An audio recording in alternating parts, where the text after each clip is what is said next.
Welcome to The Explainer. Today, we're diving into something, well, pretty unexpected. We're looking at people management through the lens of Marxist philosophy and exploring how its ideas about conflict could give us a whole new way to think about HR. So let's just jump right in with a big question. Now, the answer this explainer lands on, well, it might just flip what you think you know on its head. It argues that a totally peaceful workplace isn't really the goal.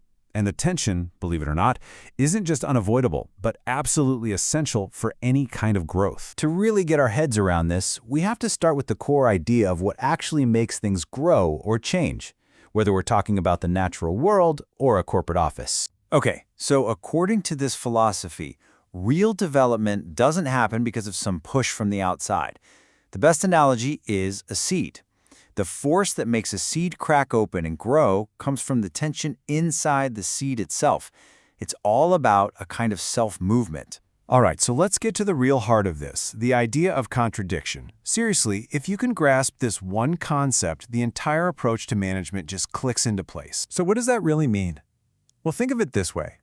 Everything, and I mean everything, contains opposing forces that are kind of locked together. Take a single work team. You've got the need for stable routines, right? But you also have the need for innovation and constant change. Those two forces are always there, always in a state of push and pull inside that one team. The philosopher Lenin, well, he put it pretty bluntly. He said development isn't some smooth, easy journey. He called it the struggle of opposites. This means that all the messy, difficult, conflicting parts of a process, they aren't a bug in the system, they are the system. They're what creates change. And this breaks it down perfectly. Think of internal contradiction like a coiled spring. It's potential energy, just sitting there, full of tension.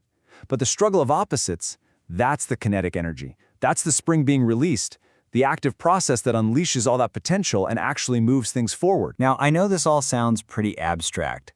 What on earth does 19th century philosophy have to do with your team's performance reviews or the project kickoff next week?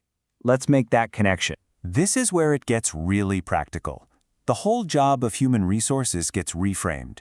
Your goal is no longer to be a peacekeeper who stamps out every fire.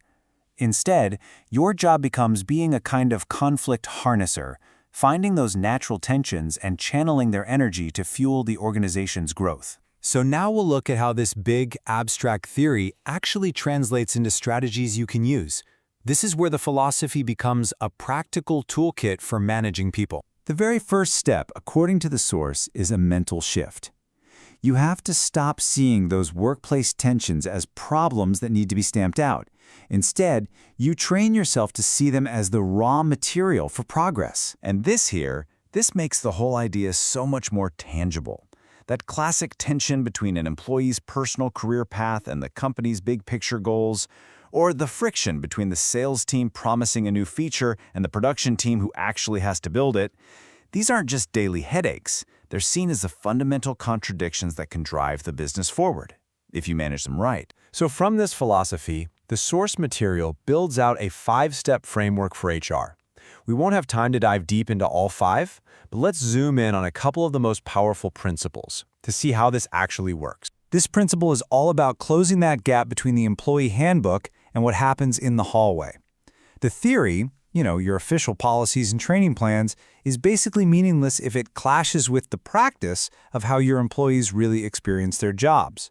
The idea is to create a constant feedback loop, where real-world challenges are always shaping and improving your policies so they never become just empty theory. Now, this principle might be the most challenging one of all. It means you have to actively build a culture where criticism is treated as a gift. Seriously. Instead of seeing negative feedback as some kind of attack, you see it as high-quality data.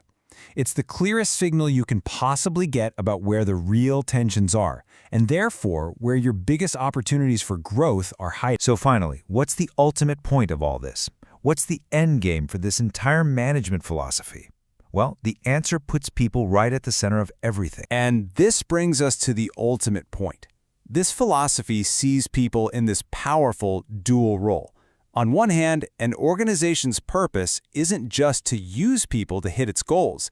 Its purpose is the development and well-being of its people. But here's the magic part.